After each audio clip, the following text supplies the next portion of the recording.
फैसलाबाद के इलाका सलीमी चौक अलफता ग्राउंड में बेनजीर इनकम सपोर्ट के ऑफिस में पुलिस मुलाजमीन और अमला गार्ड की औरतों के साथ बदतमीजी गाली गलौज करना मामूल बन गया।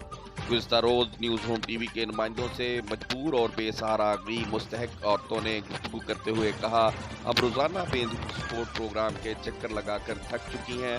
ना तो बेनजीर इनकम सपोर्ट प्रोग्राम के खाने में हमें दर्ज किया गया, बल्कि दफ्तर में बुलाकर दलीलों को आद किया जा रहा है और सारा दिन हमें यहाँ भगाया जाता है। ना तो इधर बैठने की जगह है, ना तो कोई पानी पीने की और ना ही कोई दीगर सहूलियात मौजूद हैं।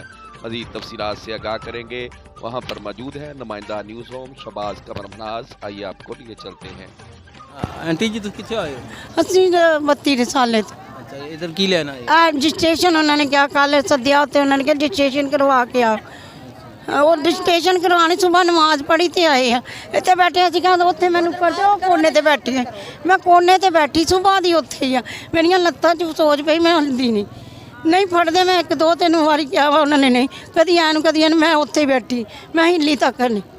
मरियम नवाज ਨੂੰ ਅਪੀਲ ਕਰੋ ਨਾ। ਹਾਂ ਤੇ ਮਰੀਆਂ ਨਵਾਜ਼ ਨੂੰ ਅਪੀਲ ਹੈ ਨਾ, ਬੇਟੀ ਤੂੰ ਖਿਆਲ ਕਰ ਔਰਤਾਂ ਦਾ, ਕਿ ਔਰਤਾਂ ਖੇਲਤ ਨਹੀਂ ਆ, ਕਦੀ ਇੱਧਰ ਦੌੜਨ। ਔਰਤਾਂ ਵਾਸਤੇ ਤਾਂ ਤੁਹਾਨੂੰ ਹਿਫਾਜ਼ਤ ਚਾਹੀਦੀ ਆ। ਕੋਈ ਉਹੀ ਨਾ ਕਦੀ ਉੱਧਰ ਗੇੜੇ ਕਦੀ ਉੱਧਰ ਗੇੜੇ।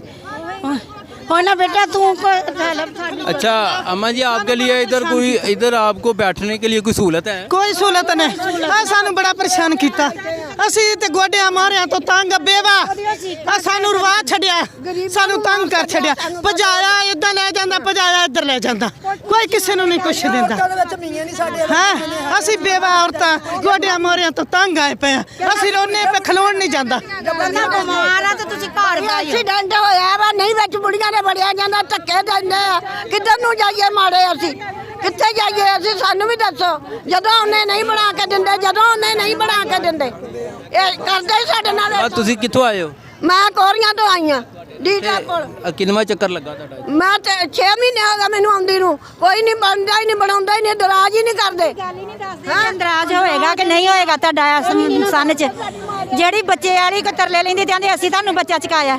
ਲਾ ਦੱਸੋ ਇਹੋ ਜੀਆਂ ਗੱਲਾਂ ਕਰਨੀਆਂ ਨਾ ਕਰਨੀਆਂ। ਇੱਕ ਤਦਾਦ ਦੱਸ ਦੇਣ ਕਿ ਬੀਬੀ ਇੰਨੀ ਤਦਾਦ ਅਸੀਂ ਜਮ੍ਹਾਂ ਕਰ। ਮੈਂ ਤੇ ਬੇਵਾ ਲੋਕਾਂ ਦਾ ਕੰਮ ਕਰਨੀ ਆ। ਮੈਂ ਧੱਕੇ ਖੜੇ 7 ਚੱਕਰ ਮੇਰੇ ਵੱਜ ਗਏ ਨੇ। ਮੈਂ ਮਿੰਨਤਾਂ ਵੀ ਕੀਤੀਆਂ, ਪੈਰਾਂ ਨੂੰ ਹੱਥ ਵੀ ਲਾਏ ਨੇ, ਪਰ ਉਹਨਾਂ ਮਨਜ਼ੂਰ ਨਹੀਂ ਕੀਤੀ, ਦਬਕੇ ਹੀ ਮਾਰੇ ਨੇ। ਅਸੀਂ ਕੀ ਕਰੀਏ? ਅਸੀਂ ਕਿੱਥੇ ਜਾਈਏ?